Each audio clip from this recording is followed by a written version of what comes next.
Actually setup वेटअप करने में इतना ज़्यादा प्रॉब्लम हो रहा है और लेट हो गया है, तो अभी हम वेबकैम के थ्रू आप लोग के सामने ऑनलाइन आ रहे हैं। अभी कोशिश कर रहे हैं कि इसको और भी ठीक किया जाए।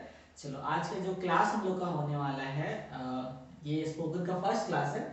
तो सबसे पहले हम लोग ये देख लेते हैं कि स्पोकन में हम लोग को पढ़ना क्या क्या है और कौन से ऐसे बेसिक स्ट्रक्चर हैं जिनको आप पढ़ने के बाद आराम से स्पोकन बोल सकते हैं without any error in grammars.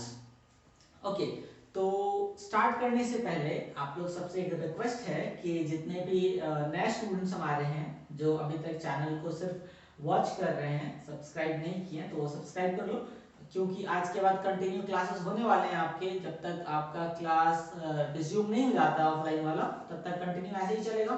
तो चलिए स्टार्ट करते हैं हम लोग। देखो, स्पोकन का क्लास में ना कुछ बेसिक स्ट्रक्चर होते हैं। Using that all the basic structure आप इंग्लिश आराम से बोल सकते हो without creating any grammatical error.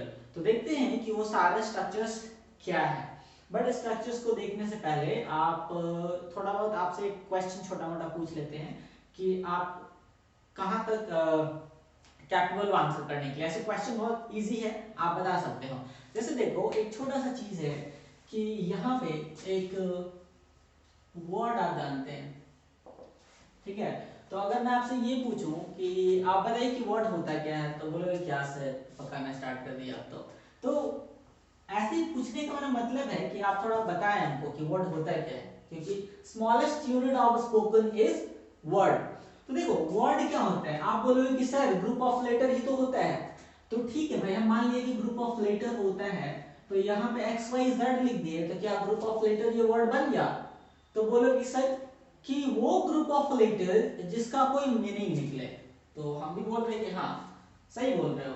तो उसको कैसे बोलोगे प्रॉपर्ली, उसको बोल कैसे सकते हैं हम लोग? तो बोलोगे अ प्रॉपर कॉम्बिनेशन ऑफ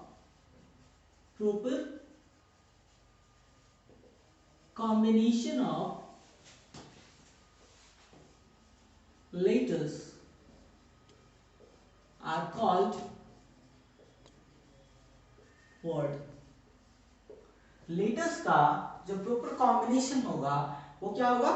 वर्ड होगा। एग्जाम्पल के लिए देखो ना, फॉर एग्जाम्पल बुक्स। देखो, इसमें लेटर्स का प्रॉपर कॉम्बिनेशन है, इसी को आप उलट फेर कर दो तो इसका कोई मीनिंग नहीं बनता है, वाइल बुक्स का मीनिंग बनता है, जिसका मतलब आप लोग जानते हैं किताब। So what did I say? I said a proper combination of letters are called words. अब वर्ड से थोड़ा आगे बढ़ते हैं। देखो,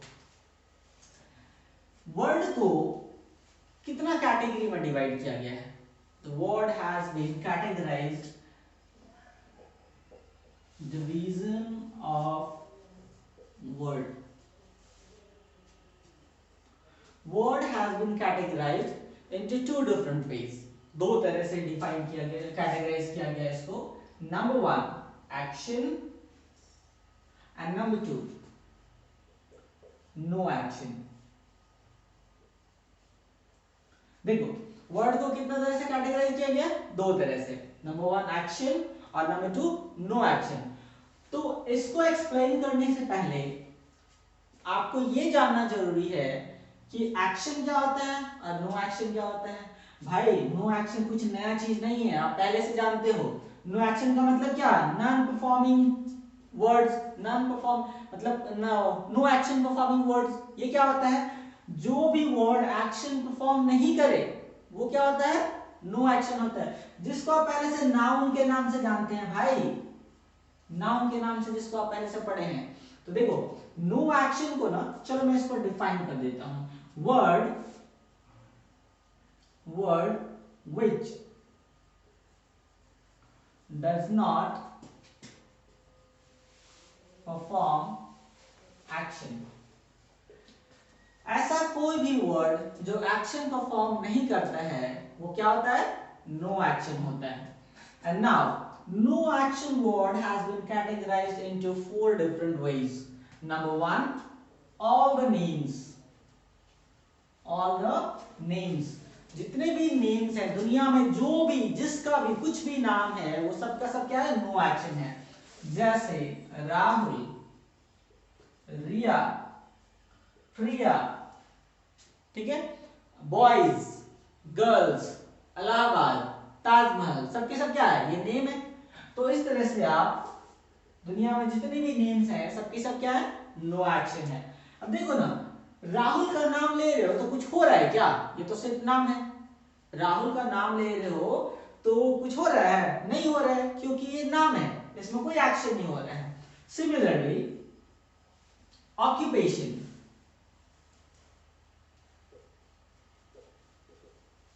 ऑक्यूपेशन, ऑक्यूपेशन का मतलब क्या, व्यवसाय। ऑक्यूपेशन का मतलब क्या, व्यवसाय। और व्यवसाय मतलब जिसका भी रोजी रोजगार का जो माध्यम है वही ना उसका व्यवसाय हुआ। जैसे मैं अभी क्लास ले रहा हूँ, ये बात अलग है कि पैसा वैसा नहीं मिल रहा है भाई, क्लास ले रहा हूँ तो ये मेरा रोजगार है। क्या, अभी मेरा पढ़ाना काम है, मेरा व्यवसाय क्या है, मेरा पेशा क्या है, पढ़ाना। तो टीचर है भाई, ठीक है। आप लोग कुछ काम कर रहे होंगे, कुछ इंजीनियर्स लोग होंगे तो इंजीनियर उनका व्यवसाय हो गया, कुछ डॉक्टर्स लोग होंगे तो डॉक्टर्स उनका व्यवसाय हो गया, ठीक है। तो समझ में आ गया, जो भी जिनका ब्रेड एंड बटर्स का जो सोर्स है, जो उनका पेशा है, इनकम का जो स्रोत है, जिसके थ्रू वो क्या बोलते हैं, उनका डिजिग्नेशन बोल सकते हैं उनको, तो उसको आप क्या बोलेंगे, ऑक्यूपेशन बोलेंगे। Doctors, engineers, drivers, pilots, peons, सबका सब क्या है, ये व्यवसाय है। तो लाइक हम लिख देते हैं आपका एग्जांपल में, डॉक्टर्स, टीचर्स। नेक्स्ट देखो, नंबर 3, क्वालिटी। क्वालिटी का मतलब क्या, गुण। आप मान लो, गुण क्या होता है, मान लो कि कोई दयालु है, कोई आ गया भीख मांगने किसी से, भैया दे दो 10 रुपया, अब फटाक से निकाल के दे दिया 50 रुपया, तो क्या दयालु है, तो उसका गुण है, वो क्वालिटी है उसके अंदर। तो क्या बोलोगे, काइंड। अच्छा, इसी तरह से कोई क्रूअल है, शैतान है, तो महाचंडाल है, तो भी उसका गुण है ना, तो क्रूअल। इस तरह से ये क्वालिटी है। कोई अच्छा है तो उसका ये क्वालिटी है कि वो अच्छा है, अगर कोई बुरा है तो उसका ये क्वालिटी है कि वो बुरा है। अच्छा, और एक होता है कंडीशन। कंडीशन मतलब क्या, स्थिति, परिस्थिति, ठीक है। अब देखो कंडीशन क्या, जैसे आप बोल सकते हो ए, अभी बीमार हो, दवा ववा खाओगे, ठीक ठाक हो जाओगे, तो एक कंडीशन में आप बीमार थे, दूसरे कंडीशन में आप ठीक हो गए। चलो नेक्स्ट क्या है, गुड। गुड होना भी एक कंडीशन है। देखो, अगर आपसे कोई सभ्य तरीके से बात कर रहा है, वेल मैनर्ड में बात कर रहा है आपसे, तो आप अच्छे हैं उसके लिए। अगर वही कोई उठा के बात कर रहा था तो फिर तुम भी वही, आप लोग भी उसी कंडीशन में बात करेंगे। तो ये क्या है, गुड, अच्छाई भी एक कंडीशन है। उसी तरह से बैड एंड सो ऑन। तो आप लोगों को पता चल गया, the no action has been categorized into 4 different way, that is name, occupation, quality and condition। आगे बढ़े, आप चलो देखो, आप आते हैं एक्शन के अंदर। एक्शन को जनरली 2 कैटेगरी में डिवाइड किया गया है। एक तो आपका है टाइम वर्ड, और दूसरा है मेन एक्शन। अब देखो ना, आपको लग रहा होगा कि मेन एक्शन नया चीज है, नया चीज नहीं है भाई। इसी को आप बोलते हैं मेन वर्ब, जो आप पहले से पढ़ते आ रहे हैं, मेन वर्ब। और जो टाइम वर्ड है, इसको आप बोलते हैं हेल्पिंग वर्ब। आपको पता है ये सब चीज। नेक्स्ट देखो, टाइम वर्ड को ना जनरली 2 कैटेगरी में डिवाइड किया गया है। Time word has also been categorized into 2 different ways. Number 1 is models and number 2 is primary। ठीक है, देखो आप प्राइमरी के अंदर 3 बेसिक स्ट्रक्चर आते हैं, डू, हैव एंड बी। जब आप डू को ब्रेक करते हो तो डज, डू एंड डिड। जब आप हैव को ब्रेक करोगे तो हैज, हैव एंड बी को ब्रेक करोगे तो is, am, are, was and were. अब किन्हीं किन्हीं का दिमाग में आ रहा होगा सर ये क्या लिखा है, तो आगे चलकर भाई डिस्कस कर रहे हैं ना कि ये कैसे हुआ। चलो आगे बढ़े। नेक्स्ट देखो, तो यहाँ पे कितने सारे स्ट्रक्चर बने आपके, 3, 6 और 5, कितना हुआ 11। प्राइमरी के अंदर टोटल आपका जो स्ट्रक्चर है वो 11 है। अब आ जाता है मॉडल्स के अंदर। देखो अब आते हैं मॉडल्स के अंदर। अच्छा रॉबिन कनेक्ट हो चुके हैं, चलो ठीक है।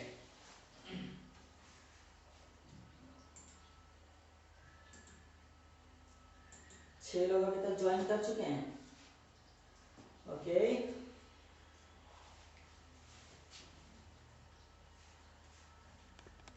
9 people। Okay, good morning to you all. देखो मॉडल्स जो है, मॉडल जनरली 13 होता है। कितना होता है, 13 होता है। कौन कौन सा, number 1 will, would, can, could, shall, should, may, might, must, used to, dare to, need to,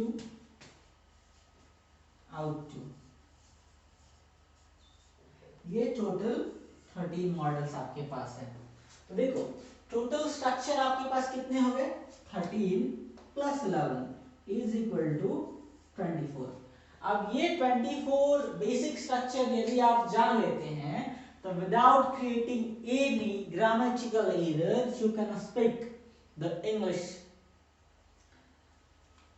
देखो ये जो 11 और ये जो 13 है मतलब 24, ये 24 अगर आप पढ़ लेते हो आराम से और इसमें कोई आपको प्रॉब्लम नहीं होता है, कहीं भी कोई डाउट नहीं रहता है, तो आप अंग्रेजी आराम से बोल सकते हो।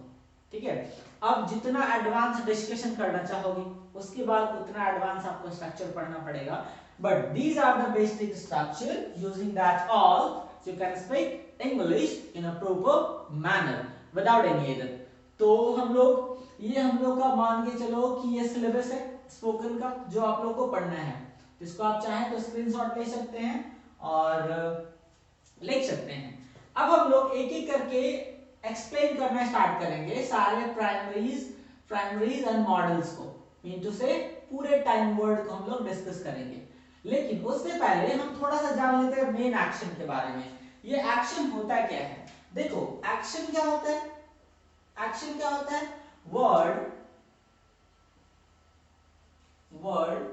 which perform action or show activities are called action। मतलब ऐसा कोई भी वर्ड जिसके बोलने से लगे कि कोई एक्टिविटीज हो रहा है, कोई काम हो रहा है, तो आप उसको क्या बोलेंगे, एक्शन। जैसे देखो ना, बोलो गो, तो गो से क्या सेंस क्रिएट हो रहा है कि जाना, गो देयर, जाओ वहां, तो ये एक्शन हो रहा है, काम हो रहा है। राइट, लिखना मतलब आप लिख रहे हैं, लिखने का कुछ काम हो रहा है। क्लियर, तो ये सब के सब क्या है, एक्शन है। अब देखो कुछ हम लोग यहाँ पे आगे बढ़ते हैं और देखते हैं कि फॉर्म ऑफ एक्शन। एक्शन के जनरली 5 फॉर्म्स होते हैं। There are 5 forms of action, there are 5 forms of action. Action के कितने फॉर्म्स होते हैं, 5 फॉर्म्स। और ये 5 फॉर्म्स करते क्या है, क्यों होते हैं एक्शन के 5 फॉर्म। देखो क्योंकि आप लोगों को पता है कि टेंस जनरली कितना होता है, 12 होता है। ठीक है, अब 12 जो टेंस होता है वो अलग अलग कंडीशन के लिए होता है, अलग अलग सिचुएशन के लिए होता है। तो उस केस में कौन सा फॉर्म कहाँ यूज करना है और कौन सा फॉर्म किस कंडीशन में फिट बैठेगा, इसीलिए यहाँ पे कंडीशन फॉर्म्स ऑफ एक्शन का यूज किया जाता है। देखो तो हमने क्या बोला कि 5 forms of action are there, like first action, first action, second action, third action, fourth and action fifth. ठीक है, ये 5 फॉर्म्स ऑफ एक्शन होते हैं। देखो हम यहां से प्राइमरी वाला उठा लेते हैं। हमने क्या बोला था कि primary time word is B, तो बी जो है वो फर्स्ट फॉर्म ऑफ एक्शन हो गया। सेकंड क्या हो गया भाई, वॉज और वर हो गया। सेकंड फॉर्म बी का क्या हो जाएगा, वॉज और वर हो गया। देखो वही उसी का फॉर्म लिखा हुआ है यहाँ पे। थर्ड फॉर्म क्या हो जाएगा भाई, बीन। फोर्थ फॉर्म क्या हो जाएगा, बीइंग। एंड फिफ्थ फॉर्म क्या हो जाएगा बता दो जरा, इज, एम, आर। ठीक है, नेक्स्ट देखो आप, मान लो एक वर्ड है गो, सेकंड क्या हो जाएगा, वेंट। थर्ड क्या हो जाएगा, गॉन। फोर्थ क्या हो जाएगा, गोइंग। एंड फिफ्थ क्या हो जाएगा, गोज। तो इस तरह से आप different form of action create कर सकते हैं यूजिंग द मेन एक्शन। किसी भी एक मेन एक्शन को लेके उसका डिफरेंट फॉर्म्स आप बना सकते हो और निकाल सकते हो। इसको आप मेमोराइज करना बहुत ही इजी है, आप प्रैक्टिस करके मेमोराइज कर सकते हो। लेकिन एक चीज का आप ध्यान रखना, कभी मगअप करने का कोशिश मत करना भाई, रट्टू तोता मत बन जाना, नहीं तो फिर गड़बड़ा जाएगा। चलो अब हम लोग देखो प्राइमरी 10 वर्ड से स्टार्ट करेंगे और जो हमारा फर्स्ट स्ट्रक्चर होगा डू डज डिड का वो हम लोग कंप्लीट करेंगे। ठीक है, तो वो हम लोग डिस्कस करेंगे नेक्स्ट क्लास में। आज की क्लास हम लोग रखते हैं बस इतना ही, क्योंकि हमारे साथ बहुत ही कम स्टूडेंट ज्वाइन किए हैं, हो सकता है कल से वो ज्वाइन करें हम लोग को। चलो तो मिलते हैं हम लोग नेक्स्ट क्लास में। Till then thank you.